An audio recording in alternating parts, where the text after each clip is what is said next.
Selamat siang Bapak Ibu dan saudara-saudari sekalian. Bersyukur kepada Tuhan pada hari ini kembali kita boleh beribadah. Khususnya pada hari ini adalah Minggu Palem. Artinya kita sudah mendekati di hari-hari terakhir dari Minggu Prapaskah. Kita ada di hari-hari terakhir di minggu sengsara Tuhan Yesus Kristus. Segera kita akan peringati hari kematian Tuhan Yesus Kristus, tapi juga sekaligus merayakan pada hari Minggu, merayakan kebangkitan Tuhan Yesus Kristus. Kita bersyukur untuk hari-hari yang sangat baik, yang membuat kita selalu ingat kembali kepada Tuhan kita, Yesus Kristus, yang menderita untuk kita, tapi juga yang menang atas maut, atas dosa, dan yang memberikan kepada kita pengampunan dosa dan hidup yang kekal. Saudara-saudari sekalian, sebelum kita bersama membaca dan kemudian mendengarkan pemberitaan firman Tuhan, mari kita sekali lagi kita berdoa, kita mohon pimpinan dan pertolongan Tuhan untuk pembacaan dan pemberitaan firman Tuhan pada siang hari ini. Bapa kami yang di sorga, kami menyerahkan waktu ini ke tangan Tuhan. Hari-hari di mana kami ada di minggu-minggu sengsara Tuhan Yesus, bahkan di hari-hari di penghujung dari minggu-minggu kesengsaraan tersebut, kami segera akan memperingati kematian Tuhan Yesus, tapi juga kemudian merayakan kemenangan dan kebangkitan Tuhan Yesus. Karena itulah Bapa kami yang di sorga, sekali lagi bawa kami lebih dekat kepada Tuhan Yesus. Kami yang mulai bergoyah dalam iman, kurang dalam kasih dan pengharapan, dan kami yang sudah mulai banyak sekali keraguan karena berbagai masalah, karena COVID, karena situasi ekonomi, karena berbagai hal-hal kehidupan yang tidak menentu. Sekali lagi bawa kami untuk lebih kokoh teguh di dalam Tuhan Yesus Kristus. Dan biarlah karena itu firman Tuhan boleh berbicara untuk kami, boleh membuat kami lebih sungguh lagi ikut Yesus, apapun suasana dan kondisinya. Terima kasih Tuhan, pakai hamba-Mu yang lemah, jadikan sebagai saluran berkat kebenaran firman-Mu bagi setiap kami. Terpujilah nama-Mu. Di dalam nama Tuhan Yesus Kristus kami berdoa dan mengucap syukur. Amin. Bapak Ibu, saudara-saudari sekalian, mari kita bersama membuka Alkitab. Kita akan membaca dari kitab Injil Matius, pasal 21 ayat 1 hingga ayat 11. Tema kita pada hari ini adalah lihatlah Rajamu datang. Matius pasal 21 kita akan membaca dari ayat 1 hingga ayat 11. Demikian bunyi firman Tuhan di dalam Injil Matius 21 ayat 1 sampai 11. Ketika Yesus dan murid-muridnya telah dekat Yerusalem dan tiba di Betfage yang terletak di Bukit Zaitun, Yesus menyuruh 2 orang muridnya dengan pesan, "Pergilah ke kampung yang di depanmu itu, dan di situ kamu akan segera menemukan seekor keledai betina tertambat dan anaknya ada dekatnya. Lepaskanlah keledai itu dan bawalah keduanya kepadaku. Dan jikalau ada orang yang menegur kamu, katakanlah Tuhan memerlukannya. Ia akan segera mengembalikannya." Hal itu terjadi supaya genaplah firman yang disampaikan oleh Nabi.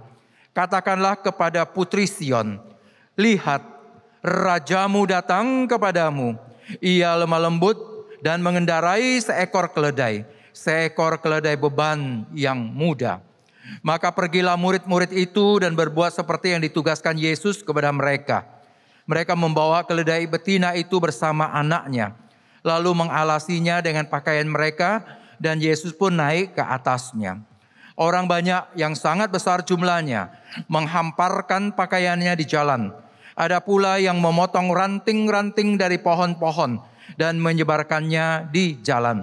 Dan orang banyak yang berjalan di depan Yesus dan yang mengikutinya dari belakang berseru, katanya, "Hosana bagi anak Daud, diberkatilah dia yang datang dalam nama Tuhan. Hosana di tempat yang maha tinggi." Dan ketika ia masuk ke Yerusalem, gemparlah seluruh kota itu. Dan orang berkata, "Siapakah orang ini?" Dan orang banyak itu menyaut, "Inilah Nabi Yesus dari Nazaret di Galilea." Saudara-saudara yang kekasih, hari ini tema kita, lihatlah rajamu datang. Saudara, kalau seorang raja datang, barangkali kita tidak perlu terlalu diingatkan untuk melihat. Karena kalau raja datang, itu pasti sangat terlihat, sangat menonjol. Bahkan dari jauh pun kita akan kedengaran suara sangkakala, suara tabu-tabuhan, suara sorak-sorakan. Itu sudah pasti langsung terlihat. Itu raja datang, orang mulia datang, pembesar datang. Ya saudara, makanya kalau raja datang tidak pernah sunyi senyap, selalu ada suara dulu. Bahkan kalau di dalam gambaran-gambaran Alkitab, seringkali ada cerita mengenai pendahulu dari raja itu masuk ke satu kota dengan sangkakala ditiupkan untuk memberitahukan semua orang, bangun, keluar dari rumah karena raja mau datang, sambut. Jadi bahkan sebelum raja sampai di kampung itu sudah diteriakkan kepada mereka. Jadi pasti mereka tahu. Hampir tidak perlu lagi seolah-olah hendak ngeh kalau itu raja. Begitu. Jadi pasti bisa kelihatan. Bahkan sudah dikasih tahu sebelumnya. Tetapi memang betul saudara, seringkali kita juga bisa kesaru raja yang seperti apa yang kita harapkan. Ketika Alkitab mengatakan lihatlah rajamu, dia tunjuk secara khusus kepada satu orang dan satu model raja itu. Banyak raja-raja di dunia ini, modelnya pun macam-macam. Tetapi model raja yang seperti Yesus yang kita lihat kedatangannya itu, yang datang kepada itu, kita lihat satu yang spesifik, satu yang distintif, sesuatu yang berbeda dari yang lain. Simak baik-baik, lihat baik-baik. Itu saudara. Jadi karena itulah hari ini kita akan bersama-sama melihat bagaimana Alkitab memperlihatkan Yesus sebagai raja. Bagaimana Yesus sendiri memperlihatkan dirinya sebagai raja. Bagaimana orang banyak memperlihatkan Yesus sebagai raja. Tetapi kita juga mau belajar bagaimana Alkitab memperlihatkan jenis apa raja Yesus itu. Seperti apa Yesus sang raja itu. Model yang apa yang Yesus perlihatkan dirinya sebagai raja itu. Saudara sekalian, mari pertama kita lihat bagaimana Alkitab memperlihatkan Yesus sebagai raja dalam kisah ini. Saudara, jelas sekali seperti tadi dikatakan, Matius penulis kitab Injil ini langsung menyebut lihat rajamu datang. Ketika Yesus meminta murid-muridnya pergi untuk mengambil 2 ekor keledai untuk dia pakai, untuk masuk ke kota Yerusalem, Matius langsung teringat. Ini ayat firman Tuhan di perjanjian lama. Lihat rajamu datang mengendarai keledai. Ini penggenapan dari apa yang ada di perjanjian lama. Nah saudara, kalau membaca di dalam Alkitab bahasa Indonesia, di bawahnya kan ada tertulis. Itu diambil dari mana? Dikatakan diambil dari kitab Zakaria pasal 9 ayat 9. Karena memang rujuknya ke situ. Namun saudara, memang juga beberapa kali terjadi Daud sebagai raja yang besar masuk ke Yerusalem setelah dia ada pembuangan, dia naik keledai. Jadi jelas sekali ketika Matius mengatakan lihat rajamu datang, dia ingin memproklamirkan betul Yesus adalah raja itu. Yesus adalah raja. Tapi saudara sekalian, bukan hanya Matius memperlihatkan itu. Sebenarnya Yesus sendiri pun oke. Dia mau memperlihatkan dirinya adalah pembesar, adalah raja, adalah yang mulia. Saudara sekalian, dikatakan begini, Yesus menyuruh 2 muridnya pergi ke kampung dekat di Yerusalem sebelum mereka masuk ke Yerusalem untuk mengambil 2 ekor keledai. Dan kemudian mereka berinisiatif mengalasi keledai-keledai itu dengan pakaian mereka. Jelas itu jubah-jubah luar mereka. Kemudian Yesus naik ke atas keledai tersebut. Saudara, ini Yesus sengaja lakukan. Kenapa saya bilang sengaja? Karena sebenarnya Yesus biasa melakukan perjalanan jalan kaki. Kita tahu betul Yesus keliling jalan kaki. Puluhan kilometer dia jalani. Bahkan dalam cerita ini ketika dia sedang menuju ke Yerusalem, Yesus sudah melakukan perjalanan yang sangat panjang. Dari Kaisaria Filipi, di ujungnya Galilea ke sana, dia jalan turun. Sampai di dekat Yerusalem disebut tadi yang kita baca, satu kampung kecil bernama Betfage. Itu hanya sekitar 3 kilometer untuk masuk ke Yerusalem. Sudah sangat dekat. Sebenarnya dia masih sangat kuat untuk berjalan kaki masuk ke Yerusalem. Tapi enggak. Yesus ingin memperlihatkan. Betul dia adalah raja. Seperti halnya Daud ketika masuk ke Yerusalem. Seperti yang dinubuatkan di dalam kitab Zakaria. Dia adalah raja yang datang menjenguk umatnya. Dan Yerusalem itu adalah lambang dari umat Allah. Maka Yesus juga memperlihatkan dirinya adalah Allah. Yesus orangnya sederhana. Kita tahu betul Yesus nggak suka yang upacara-upacara yang seperti itu. Tapi kali ini dia mau. Bahkan dia yang mempersiapkan keledai itu. Dan dia mau masuk dengan diarak-arak, disorak-sorak. Kan kita biasanya tidak membayangkan Yesus yang seperti itu, bukan? Ketika ada waktunya banyak orang mau sorakin dia, Yesus pergi ke tempat lain untuk tenang-tenang berdoa. Diam-diam. Tapi kali ini enggak. Justru dia yang meminta untuk itu. Dan dia mau naik ke atas keledai itu. Dia mau berjalan sambil disorak-sorakin. Diteriak-teriakin. Dielu-elukan oleh banyak orang. Maksudnya apa saudara? Soalnya Yesus sedang juga ingin memperlihatkan. Dia adalah pembesar. Dia adalah yang mulia. Bahkan dengan gambaran naik keledai seperti itu, dia adalah raja seperti halnya Daud. Dia adalah raja seperti yang dinubuatkan oleh kitab Zakaria pasal 9 ayat 9 itu.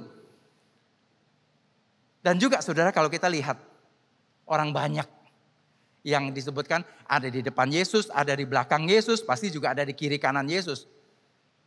Mereka lakukan sesuatu yang memang untuk membesar. Dan Yesus terima. Yesus tidak marah. Yesus terima. Ketika mereka lakukan apa? Mereka dikatakan menghamparkan pakaian mereka di jalanan. Ketika Yesus mau lewat. Wah saudara, ini untuk pembesar. Untuk pembesar. Nah Yesus bisa terima itu. Yesus nggak bilang ngapain juga sih. Saya juga nggak injak tanah, yang injak kan keledai. Ngapain juga kamu hamparkan di situ. Masih berguna hamparkan di atas keledai. Karena keledai siapa tahu agak jorok. Jadi dudukin cukup bersih. Tapi kalau taruh di jalanan. Tapi itu adalah simbol. Mereka sedang menyambut pembesar dan Yesus menerimanya. Dan mereka dikatakan juga mereka ambil ranting-ranting. Mereka sebarkan di jalan. Mereka ambil untuk lambai-lambai. Dan kebanyakan memegang ranting-ranting pohon palma. Dan dari situlah kemudian kita muncul tradisi gereja disebut Minggu Palem atau Minggu Palma. Kita membawa sebatang pohon sepotong daun palem untuk melihatkan bahwa ini Minggu Palem. Dari situ saudara bersorak-sorak, tandanya apa? Pembesar, panglima, raja.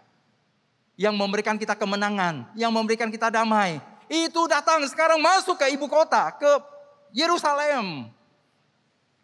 Dan bukan hanya itu. Mereka juga teriak-teriak kepada Yesus. Bukan protes, tapi mengelu-elukan teriaknya.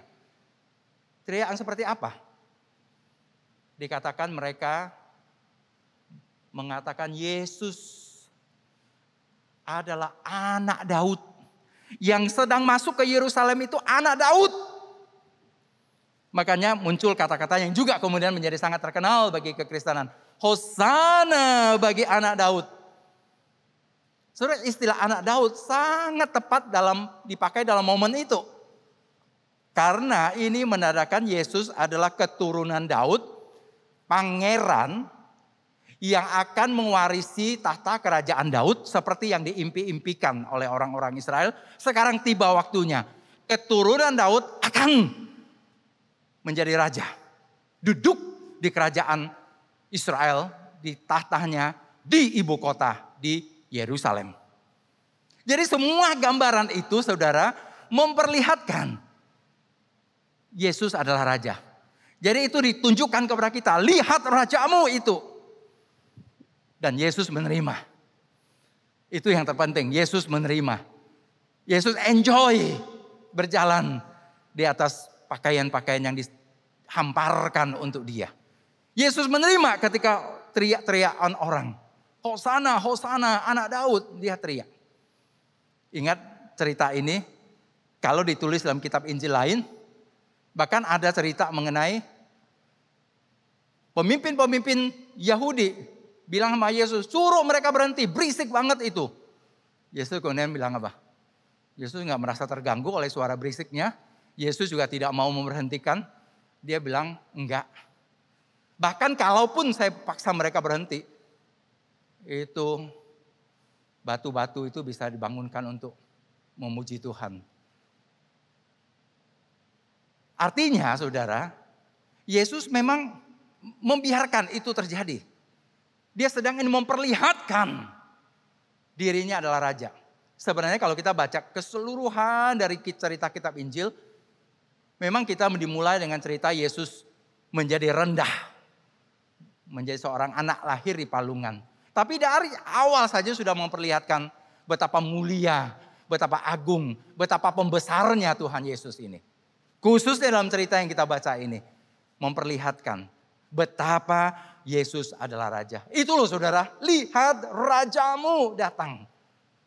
Mata kita, hati kita ingin diajak, ditunjukkan. Itu Yesus adalah raja.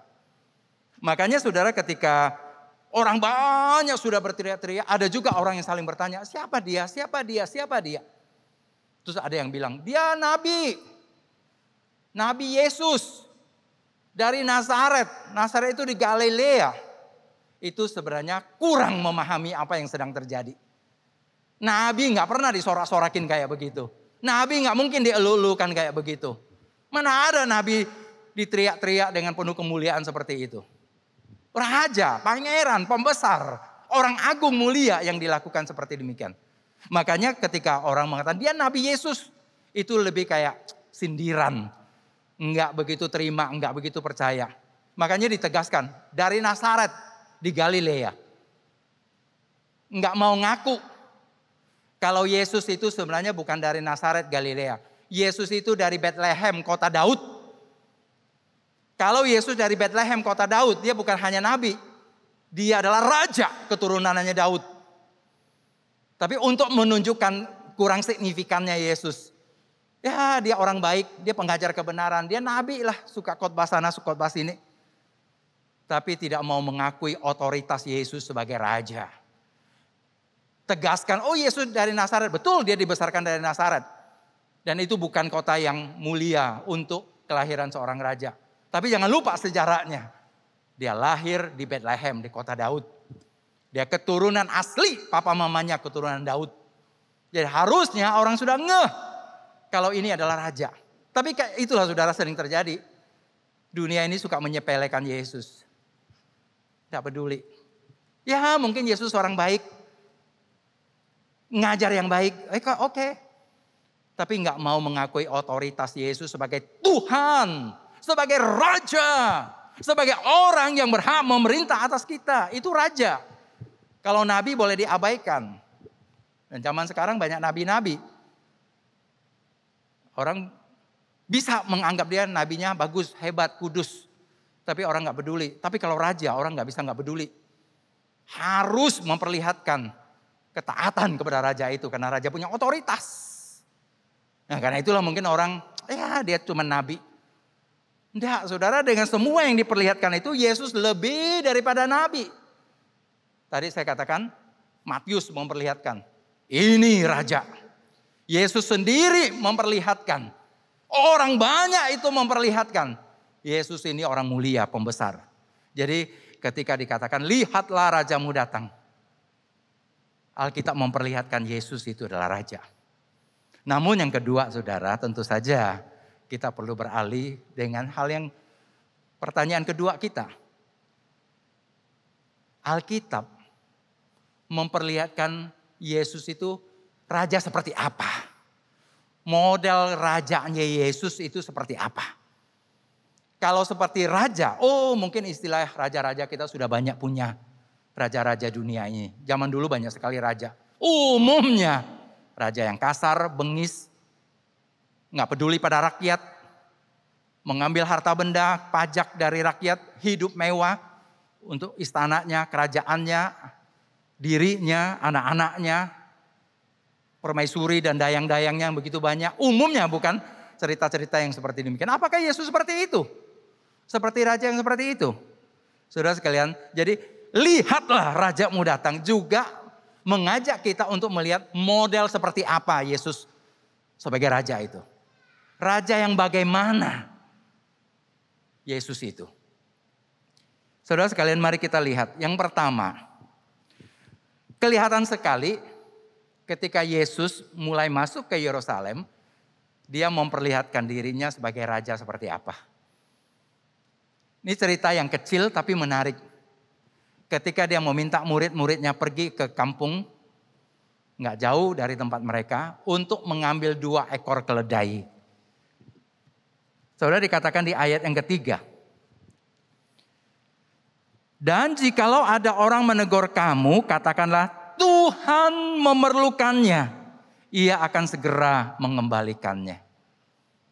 Yesus menyuruh murid-muridnya pergi. Nanti di kampung itu kamu akan lihat ada 2 ekor keledai. Keledai mama, sang mama keledai. Dengan anaknya terikat, lepaskan, bawa ke saya. Dan Yesus sudah tahu pasti orang akan bertanya. Kok kamu lepasin? Bahasa Indonesia tulis menegur. Soalnya bukan mengistilah menegur marah. Lu mau nyuri ya? Bukan itu. Tapi kalau ada orang bertanya, kenapa kamu lepaskan? Bilang, Tuhan memerlukannya. Tuhan punya keperluan dengan hal itu. Itu kira-kira terjemahannya. Tuhan punya keperluan dengan 2 ekor keledai ini. Itu sudah passwordnya Yesus. Tidak perlu lagi dijelaskan panjang lebar. Artinya apa saudara? Yesus sebagai raja berhak mengklaim diri kita dan mengklaim kepemilikan kita. Dia tidak datang untuk mencuri. Dia domba yang baik, dia tidak mencuri. Tapi dia berhak mengambil apa yang menjadi miliknya. Dan kita adalah miliknya. Apa yang kita punya adalah miliknya. Dia berhak untuk mengambilnya. Dia berhak untuk memakainya. Ketika dia punya perlu dengan hal itu, dia berhak untuk dipakai untuk keperluannya. Seringkali kita lupa akan hal ini saudara. Bahwa Tuhan Yesus adalah Tuhan kita. Raja kita. Yang mengklaim diri kita, hidup kita, nyawa kita, harta benda kita. Maka Yesus mengatakan kalau ada yang bertanya. Kalau sang owner dari keledai ini bertanya. Bilang Tuhan memerlukannya. Saudara sekalian, memang kita tidak diceritakan sebelumnya. Apa yang sebenarnya terjadi. Tapi kita bisa membayangkan begini saudara. Yesus pasti sering lewat daerah situ. Karena dia masuk ke Yerusalem itu beberapa kali. Pasti dia pernah lewat kampung kecil itu. Pernah ketemu dengan owner dari peternakan itu. Waktu itu mungkin belum ada sang anak keledai. Atau mungkin masih ada tapi sangat kecil. Mungkin Yesus kenal atau berkenalan atau ngobrol-ngobrol atau ada sesuatu yang pernah Yesus lakukan untuk orang itu. Tapi mestinya Yesus pernah bilang begini. Ini keledai bagus. Sekarang saya belum memerlukannya. Tapi nanti kalau saya perlukan, kamu harus lepaskan. Untuk saya. Pasti. Pasti Yesus pernah bilang seperti demikian. Itu cukup buat ownernya untuk kemudian kalau diminta. Mungkin tahun berikutnya atau berapa bulan berikutnya. Ketika waktunya tiba. Terdengar kata Tuhan memerlukan. Dia langsung lepaskan. Saudara kalau perhatikan kalimat ayat 3 yang saya baca tadi. dikatakan begini. Katakanlah Tuhan memerlukannya. Ia akan segera mengembalikannya. Kalimat itu sangat menarik. Ia akan segera mengembalikannya. Kalimat itu hampir persis seperti yang di Markus. Bahwa kamu kasih 2 ekor ini, Tuhan memakai dan kemudian dia akan segera kembalikan. Itu betul pengertian itu. Tetapi kalimatnya Injil Matius juga bisa diterjemahkan dengan ia, yaitu sang pemilik dari keledai itu, segera akan memberikan keledai-keledai itu. Jadi dua penerjemahan itu betul. Yaitu sang pemilik keledai segera akan memberikan 2 keledai itu. Kalau kamu ngomong Tuhan memerlukan, dia segera akan memberikan 2 keledai itu. Atau bisa diterjemahkan seperti Injil Markus.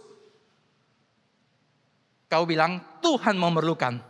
Dan nanti Tuhan Yesus itu, dia itu, yaitu Yesus akan segera mengembalikannya.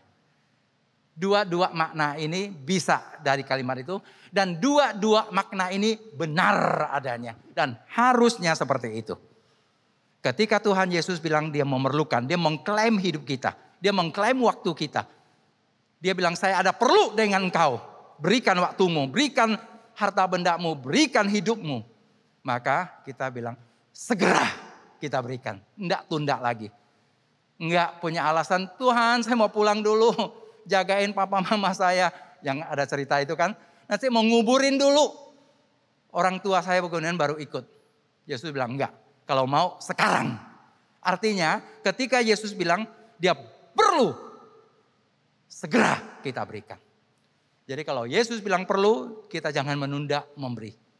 Ya seringkali karena saya di sekolah Alkitab saya tahu betul. Banyak orang suka menunda. Tuhan Yesus bilang ke dia waktu SMA. Kau jadi hamba Tuhan full time. Jangan dulu Tuhan, kuliah dulu. Oke, kalau mau kuliah silakan. Habis kuliah, ayo jadi hamba Tuhan. Jangan dulu Tuhan.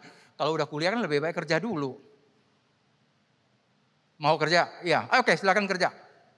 Sekarang ya udah kerja, ayo jadi hamba Tuhan. Ya sayang Tuhan baru kerja lagi bagus-bagusnya. Kan lebih baik menikah dulu. Nanti udah punya anak, totonya punya cucu. Totonya punya cicit, umur 90. Tuhan bilang sekarang mau jadi hamba Tuhan.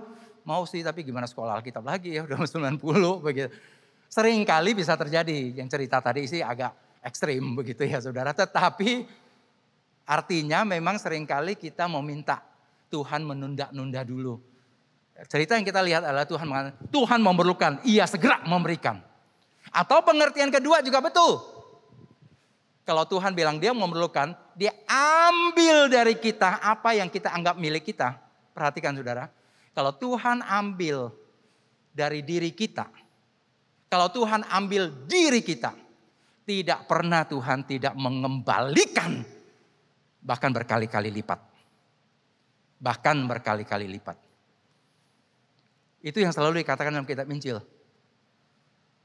30 kali, 60 kali, mungkin 100 kali. Kalau Tuhan mau minta hidupmu. Karena dia sudah memberikan engkau hidup yang kekal. Itu, dia segera mengembalikan. Soalnya itu satu kata yang luar biasa. Ingat cerita anak kecil yang ikut Tuhan Yesus. Di tengah kerumunan 5.000-an orang. Pada waktu itu karena kesorean, akhirnya mereka kelaparan. Apa yang terjadi? Yesus bilang, dia berbicara kepada murid-muridnya, engkau harus kasih makan. Jadi di situ ada satu kebutuhan, ada keperluan Yesus untuk memberi makan kepada 5.000-an orang. Dan murid-muridnya bilang, enggak mungkin bisa, makanan enggak ada.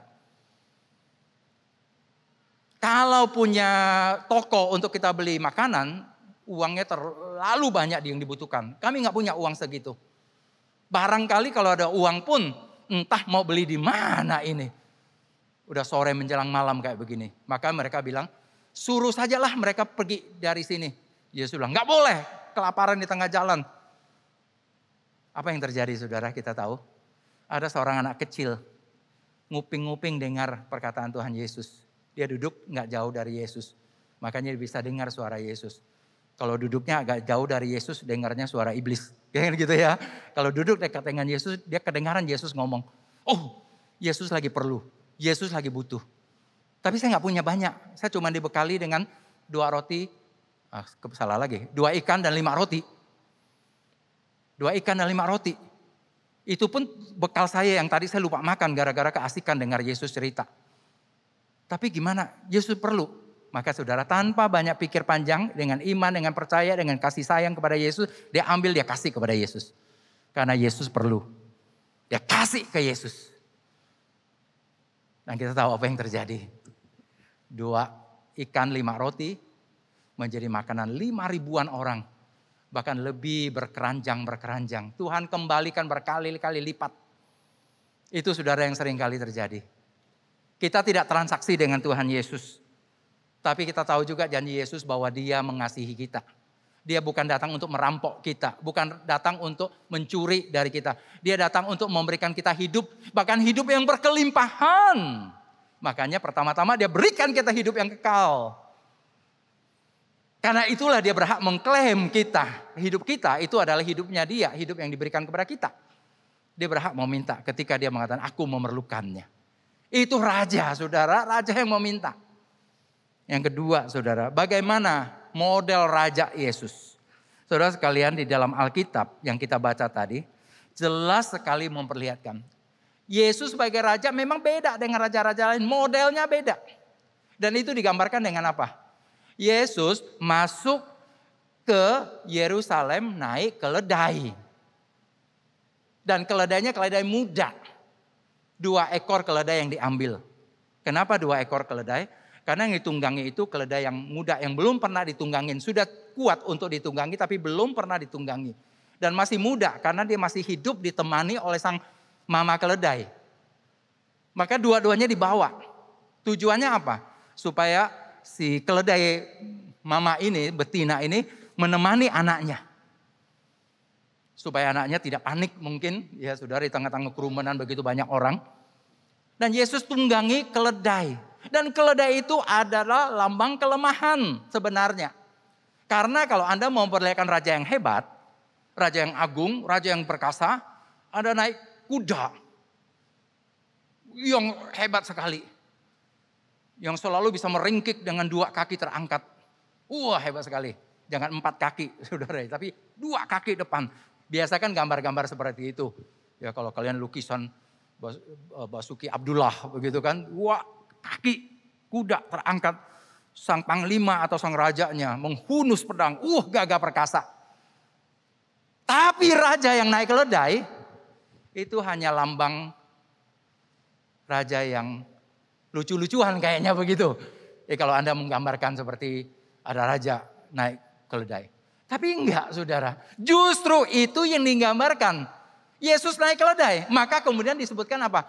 Dia raja yang datang itu adalah raja yang lemah lembut. Raja yang lemah lembut itu memang juga jarang saudara. Tapi sini pengertian lemah lembut itu adalah raja yang punya belas kasihan. Raja yang simpati kepada rakyatnya. Raja yang punya empati, punya hati, punya perhatian terhadap umatnya, terhadap rakyatnya. Raja yang tahu persis kebutuhan umatnya. Maka kemudian dia juga disebut sebagai raja damai. Dia bukan datang dengan kuda perang. Dia datang dengan keledai yang menunjukkan kelemah lembutan dan kedamaian. Itu raja yang kita punyai. Dan raja yang seperti ini, lemah lembut, punya cinta kasih, punya perhatian, juga adalah raja yang rela menderita untuk rakyatnya. Bahkan sampai mengorbankan nyawanya. Yesus sendiri sudah bilang di pasal sebelumnya, pasal 20 kitab Injil Matius. Yang dia bawakan bukan seperti raja-raja yang punya kuasa. Ingin yang pertama, ingin yang paling hebat. Itu raja dunia ini. Tapi dia bilang kalau apa yang Yesus perlihatkan, murid-muridnya harus belajari adalah bagaimana kita menjadi yang pertama dengan cara melayani. Maka Yesus kemudian tambahkan, aku datang bukan untuk dilayani, tapi untuk melayani. Saudara, itu sudah tegaskan. Jadi betul statusnya adalah raja. Dia berhak mengklaim hidup kita. Dia berhak memiliki hidup kita.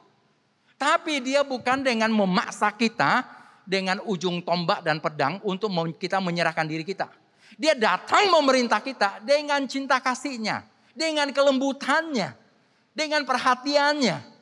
Sampai dia rela melayani, bahkan sampai menderita, bahkan sampai mati di kayu salib. Lihatlah rajamu.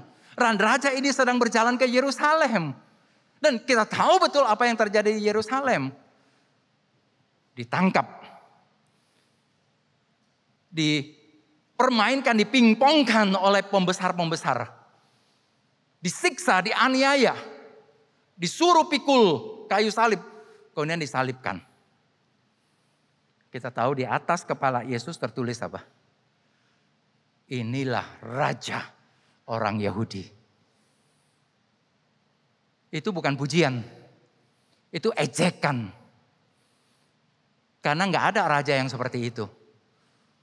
Raja yang dipingpong kiri kanan, itu mah raja yang nggak berkuasa. Raja yang dikeplak sana keplak sini tidak membalas, itu bukan raja yang punya kuasa. Raja yang ketika ditangkap, nggak ada yang bela, bukan raja. Raja itu banyak pengawal.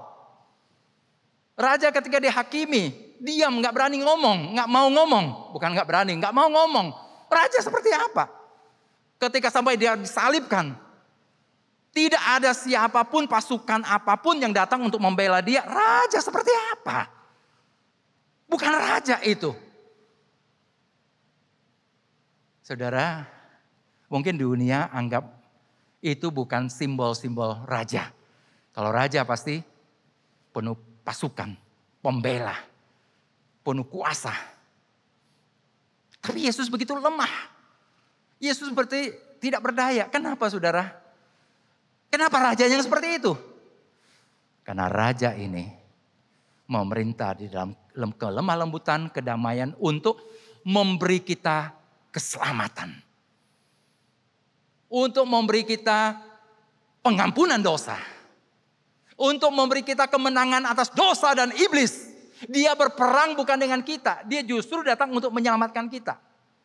Karena itulah dia tidak membawa pedang. Tidak membawa senapan untuk melawan kita. Tapi untuk menolong kita. Dia datang untuk bukan menghancurkan kita. Tapi menolong kita. Dan demi menolong kita. Sang raja ini rela menjalani perjalanan salib yang sulit. Yesus ada bilang begini. Ketika dia diejek, mana pasukanmu, mana penolongmu. Ketika orang merasa dia lemah, dia bilang begini. Kalau saya mau, saya bisa panggil sepasukan malaikat untuk menolong saya. Itu dia ingin menunjukkan saya sebenarnya punya kekuasa. Saya punya hak bahkan untuk melakukan itu. Tapi saya tidak lakukan. Karena memang apa yang dijalani, dia memerintah sebagai raja dalam cinta kasih untuk menyelamatkan kita. Pak Stephen Tong pernah bilang dengan guyon begini. Ketika Yesus di atas kayu salib, orang teriak-teriak, kalau engkau anak Allah, turun dari situ. Pak Stephen Tong bilang, kalau Yesus mau turun, dia bisa. Dia jalan turun dari salib, nih saya udah turun, naik lagi. Dia bilang begitu ya. Betul, dia bisa, dia punya kuasa. Dan dia tidak layak untuk diperlakukan seperti itu. Tapi dia rela terima. Itulah raja yang dia perlihatkan. Raja yang punya empati, punya perhatian, punya cinta kasih untuk menolong rakyatnya. Dan untuk itu dia rela menderita. Itu kelemah lembutan yang keluar dari cinta kasih. Keluar dari kehidupan yang memberikan damai sejahtera untuk kita. Dan raja seperti itulah yang mengklaim hidup kita. Aku memerlukanmu. Untuk apa? Untuk kita ikuti jalan Tuhan Yesus. Kita ikuti. Ikuti jalan raja. Tapi bukan raja sombong, raja haus kuasa, raja yang selalu cari jabatan sana jabatan sini untuk mengagung-agungkan dan menghormati diri sendiri. Tapi raja yang rela menderita, menggunakan kekuasaannya untuk menolong, untuk memberkati, untuk menyelamatkan. Itu yang harus kita ikuti, saudara-saudari sekalian. Khususnya dalam perenungan kita menjelang Jumat Agung dan Paskah ini. kita ikuti Yesus. Karena Yesus yang mengklaim hidup kita. Yesus yang mengambil hidup kita. Dan kita sekarang menjadi milik Dia. Seperti keledai yang ditunggangi. Seperti murid-murid yang ikut Yesus dari belakang. Kita seperti itu. Tapi jalan mengikut Yesus. Itu juga berarti jalan pelayanan. Jalan penderitaan. Tujuannya adalah untuk menjadi berkat bagi banyak orang. Untuk menyelamatkan banyak orang. Kita harus di jalan yang seperti itu. Amin. Mari saudara kita berdoa.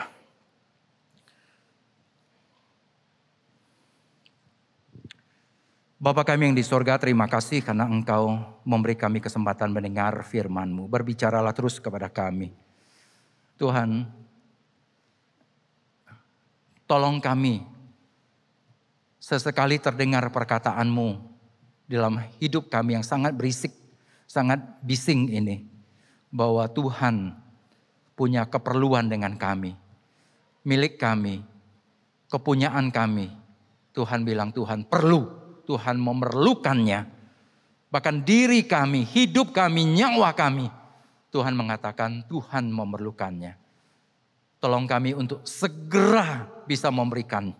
Tolong kami untuk memahami bahwa kalau Engkau mengambil diri kami, mengambil waktu kami, mengambil harta benda kami, Engkau tidak pernah tidak mengembalikannya berkali-kali lipat. Tidak pernah tidak mengembalikannya dalam berkat-berkat ajaib. Karena itulah Tuhan, kami mohon Engkau menolong kami. Kami bersyukur untuk firman yang kami boleh dengar pada siang hari ini. Engkau berkatilah kami Tuhan. Tolong kami untuk selalu sadar kami ikut seorang raja yang berhak mengklaim diri kami. Yang berhak mengatakan diri kami adalah milik-Mu. Tapi raja ini adalah raja yang penuh dengan kelemah lembutan. Penuh dengan cinta kasih. Raja yang bahkan rela mengorbankan dirinya untuk kami. Karena itulah Tuhan, kami mau juga belajar untuk mengorbankan diri kami.